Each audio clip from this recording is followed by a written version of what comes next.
ladies and gentlemen, David Bowie.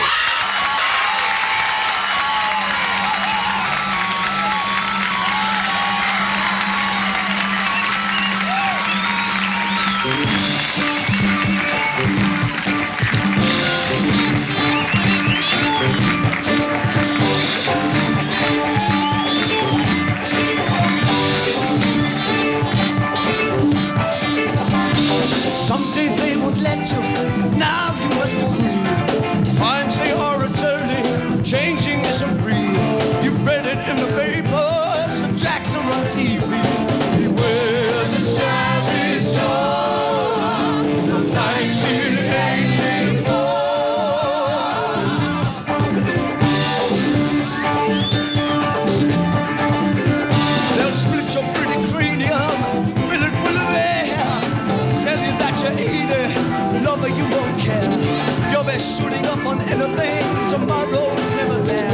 Beware the savage shore from 1984. Hello everybody, it is the HD Project here for another special video. Today we have another very special guest. Can you introduce yourself? My name is Tony Visconti. Okay. First question.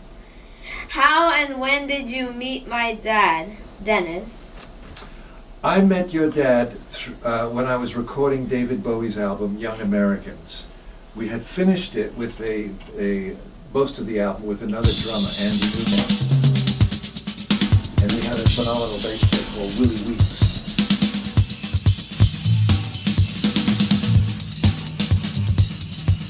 We're rolling when you're ready. All right, we're on 3. Come forward. Yeah, that looks great. Andy, you put a time on it. You set a tempo.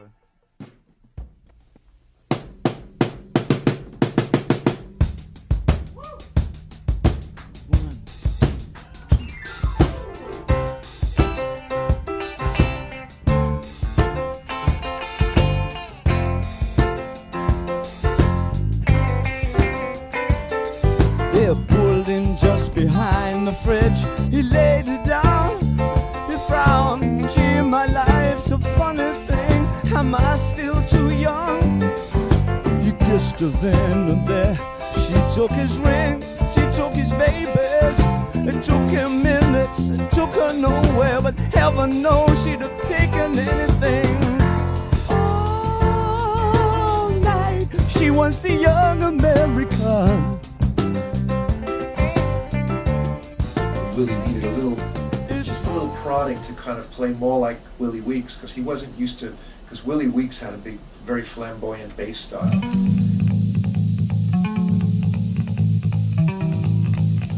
And I said, Willie, I heard you on Donny Hathaway's album. Why aren't you playing that way for us? Because you didn't ask me to.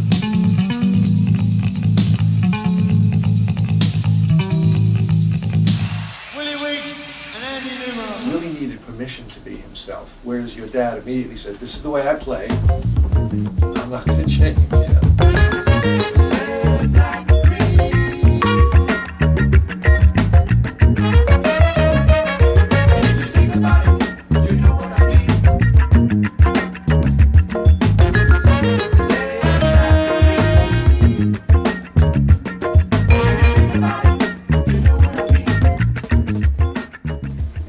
David wrote 2 more songs.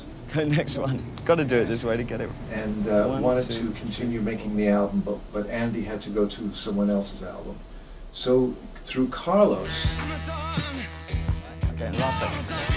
and I believe maybe Luther Vandross and Robin,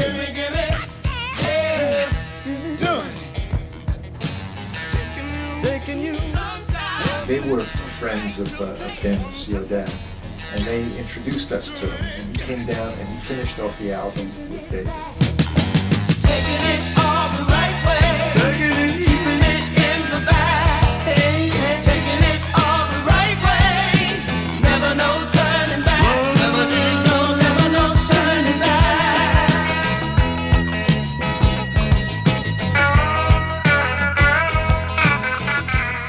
So that's how I met him, and this must be about 1974, 75, something like that.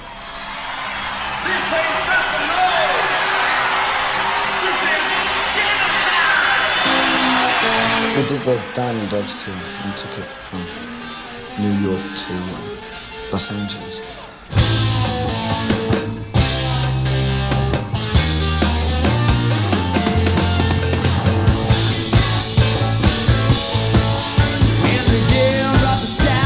Season of the bitch, sightseeing on the boardwalk, scurrying to the ditch.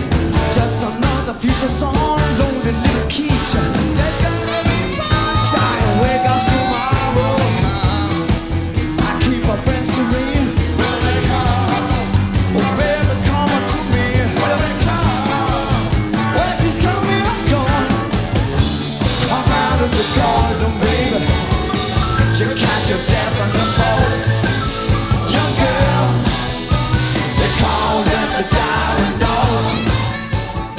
And I felt that that was enough for me, rather than come back with the same thing. I wanted to give myself an opportunity just to work with the band. Take it one time, why don't you take it? Take it in hard, take it two times. Why don't you take it? Why don't you take it? Take it 1.5 times.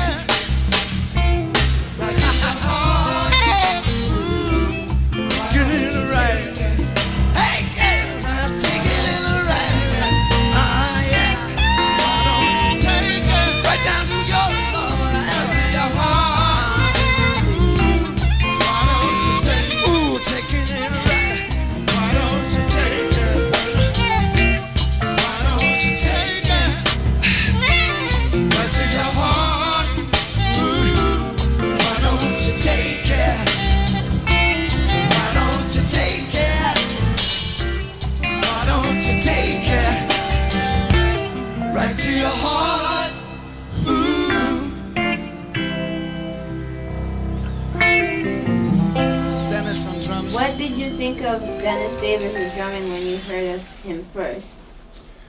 When I heard your dad play drums, I never quite heard anyone else like him. And he wasn't very talkative then, you know, he was like finding his way amongst the group. But what I did realize was that he was a jazz drummer, and that he preferred jazz to rock or popular music, because he was he could play independently. Like a great jazz drummer can use the left hand, the right hand, and the 2 feet like an octopus. You know, they could just play different rhythm here, different rhythm here, different rhythm with the feet, and almost like playing a piano with 4 fingers. You know, and he was quite remarkable in that. So he had this flexible independence in his drumming.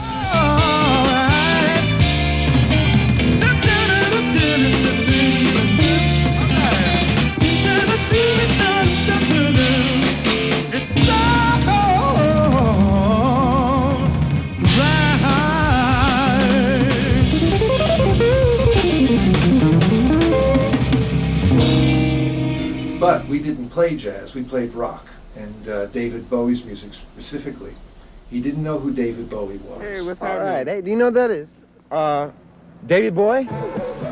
Carlos had to explain it to him, because your dad's world was jazz. It was just jazz, you know. He didn't really know about rock and roll. And so he listened to it, and of course, he was such a great musician that he adapted very, very well, very quickly, you know, because I think David, you know, it was, Young Americans was a soul album. Well, she was a young American, all the way from Washington. Her breadwinner begs off the bathroom floor. We lived for just these 20 years till we have to die for the 50 more. And all right, he was a young American. Young American, just a young American. He was a young American. All right, well, he was a young American.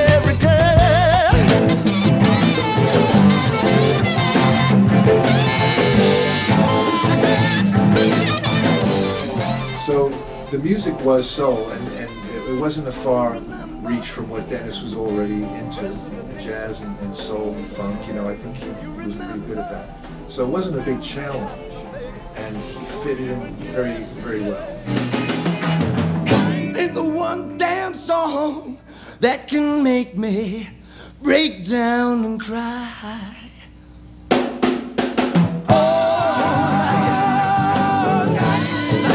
What the young America, young America, young America, all night.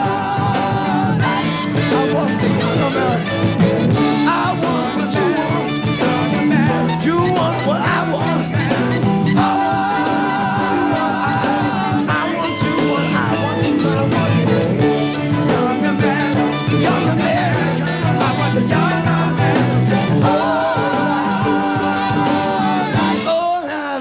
The young American. I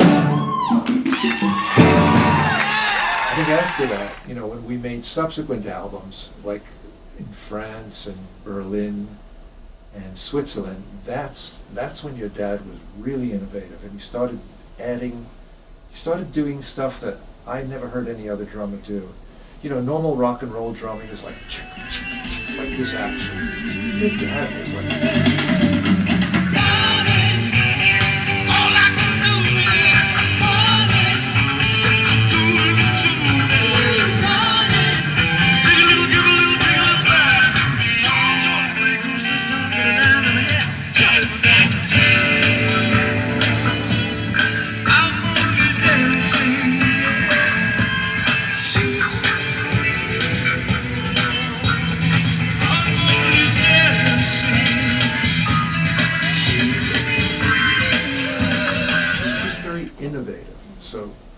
I know it took a long time to explain, but that's how much I really appreciated having him being in our recording sessions. It was just a dream come true, literally.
heard Bowie, could you feel something?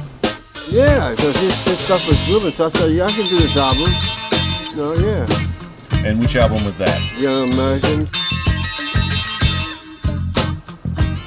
When you were working with Bowie, did it feel like you were working with somebody who was really great, or did it just feel like another gig?